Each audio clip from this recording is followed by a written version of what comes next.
Happy late Valentine's Day. I know I could make some cheesy joke about being single, but today let's practice some self-love instead. By drawing furries and coping with the failing job market by making YouTube videos. Let's just get to the chase. I want to try and make a different kind of content. I mean, it's not crazy different in concept. I've tried these little speed paint voiceovers in the past, but I never really stuck to it since I would get distracted and forget about them. The perils of undiagnosed ADHD really be like that. I'm not saying I'll never make a long-form video essay again, but I want to try and consistently make art and show people how I do it, since I'm much more passionate about that. Maybe I'll even show y'all how I animate. Who knows? I also want to use this series to just talk about things that interest me because this boy loves to ramble. So with that out of the way, let's talk about what we're drawing, which is my Fursona. Due to being one of those prophesized legends who was blessed with intense neurodivergent tendencies, I tend to really struggle to put emotion into my voice, which means I need some little guys to display the tone I'm trying to communicate. Even then, the expressions here are not really that intense because I don't really consider myself an emotional person, go figure. They're also more chibi-fied here, since I felt like my little avatar should have more quote-unquote little guy energy. After all, I am a little guy. I'm 5 feet tall. I am the shortest king, so bow down to me. Anyway, I need to get very pedantic for a moment and say that I'm not a furry, despite having a fursona. I mean, if I'm called a furry just for having a fursona, then, okay. I guess I can't stop you, and it's not like I'm really insulted by being called a furry. But I just wouldn't call myself one, and I'd prefer not to be called one. I don't have anything against furries. I mean, I used to be into things like warrior cats and My Little Pony, so you end up interacting with a lot of furries in those spaces, whether you like them or not, really. Since I've met so many furries, though, that's kind of how I know that I don't really see myself as part of their community. I've been drawing animal counterparts for myself and others since I was probably, 7 years old. Long before I even got onto the internet, and it's because I just liked drawing animals. I would watch animal documentaries for fun during my summer vacation, after all. So when I learned the word fursona via DeviantArt, I was so hyped to learn there's a word for when you draw animals that represent people, and I gave a bunch of my friends and family government-assigned fursonas. I didn't know furries as a community were a thing until the beginning of high school, where I saw people on YouTube calling furries cringe and accusing them of committing very nasty crimes. It's an unfortunate reality that furries received so much harassment from edgelord YouTubers during the 2010s, but it really did sour my perception of furries as a community, and it made me very cagey about showing off any art I made, since I just liked drawing animals, and I was afraid of being made fun of for it. Fast forward a few years, though, near the end of high school, and I decided to peer into the furry community a bit more, where I realized that furries are pretty chill and very accepting of LGBT identities and neurodivergent people. It was nice to see a community so patient and respectful, but it also showed me what separates capital F furries versus people who just like animals like me. Furries seem to view their furryism as an identity of sorts. It's their community, and they probably orient a portion of their life around it. They might go to conventions, or they probably met someone very important through the community, or it's just a space that feels comforting because it's so accepting of marginalized identities, which is super understandable. Furries do like animals, obviously, but it seems like it's more about the community and the ability to express aspects of identity through animals. They seem more interested in celebrating individualism and community, as opposed to celebrating, like, zoology. Not to say there aren't zoologists in the furry world. There definitely are. But it seems like a minority from my experience, which is weird. When it comes to me, though, I just view my fursona and my love of drawing animals as a hobby. Which I know a lot of other furries would say it's a hobby for them too, just let me continue. My fursona is just an avatar that I use mostly to serve as the face of my social media accounts. Sometimes I draw him in more personal artwork, but he's just supposed to communicate that there is a face behind my username. Additionally, I was raised from a young age to never put my face on the internet, and while I don't go out of my way to hide my face from the internet, I like the partial anonymity that a fursona gives me. So my fursona is more so just a tool I use for the internet rather than like a part of my identity. I also just don't really use my love of animals to build community with others, and I don't incorporate it into my identity either. It's closer to an artistic muse. Even if that sounds a little pretentious, that's the best way I can describe it. It probably just stems from my interest in zoology and the evolution of life.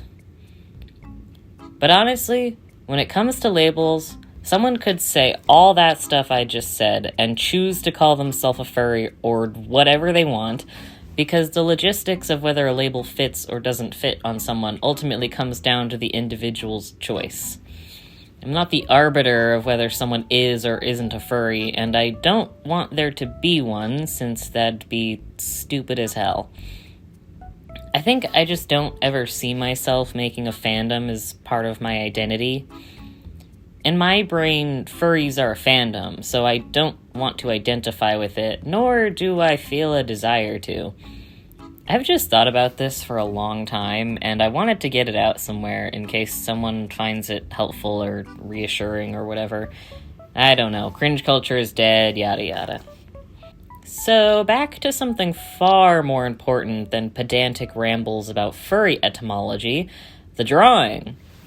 I've actually drawn little avatar puppets before, and if you've seen any older speed paints, then you know what I'm talking about. Also, sorry for the horrible audio quality in those older videos. Obviously, I had to update these puppets since it's my old 2019 Fursona design. God, it's so old. Plus, I feel like the puppet is less versatile if he's cut off from the waist down, so that's part of why this new puppet is full body. It feels more chill and relaxed if my little guy is just sitting down in the corner of the screen, like he's chatting with you after a long day.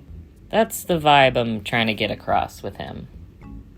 I know this Fursona design might seem really new, but I actually designed this one last year in March. In the span of 2015 to 2025, I've probably made 12 different Fursona designs.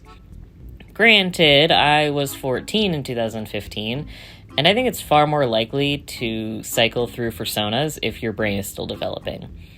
I would change my Fursona like every 6 months when I was 14, but now at 23, I only redesign him every few years. The last design was made in 2022 after all, and I still keep it because it looks cool.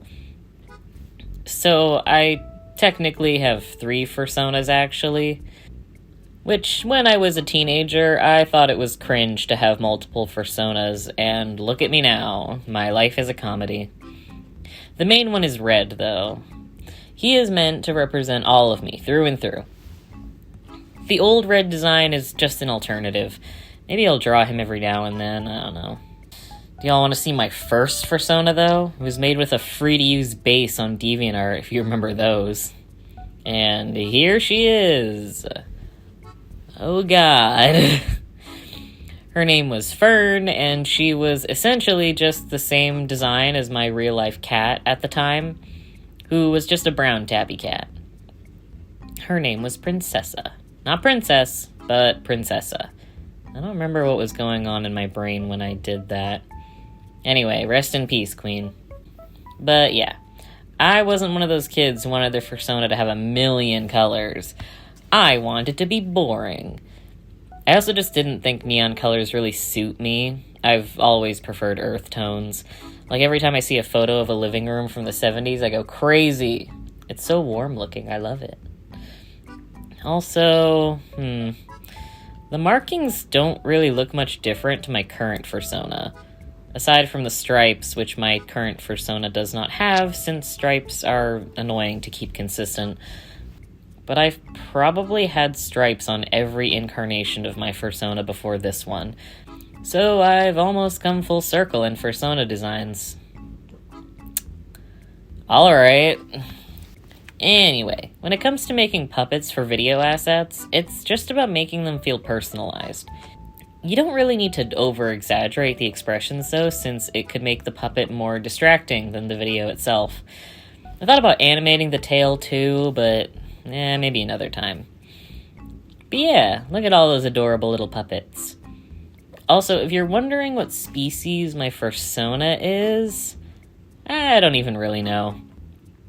I just call him a cat-like creature on his reference sheet for simplicity's sake, but I couldn't tell you anything more than that. He's just a creature. You know, if I'm gonna spruce up my avatar, maybe I should do my banner too? Which is what I would say if I was gonna redesign my YouTube banner in this video. Look, I just hate the resolution sizes of the YouTube banner, because just look at this! You have to use one image and make it work for desktop, TV, and mobile, which means at least 50% of your banner is going to get cut off for at least two of those methods of watching YouTube. It would very strongly, greatly, mildly annoy me to put so much effort into this grand, beautiful illustration that showcases my talents and personality as a creator, only to see, like, half of it 90% of the time, because I rarely watch YouTube on the TV, let alone look at my own channel on the TV. So instead, I just made a super simple drawing to at least modernize the banner a little. Maybe one day I'll figure out a really good composition that would work for my banner, but right now just ain't it. You'll probably also notice I made a cute little stream overlay too.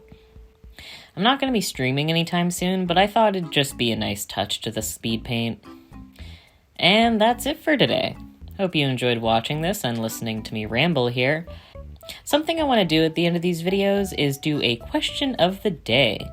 So, I really need music recommendations because I have been so bored of my current music rotation, and the stuff Spotify recommends is so boring.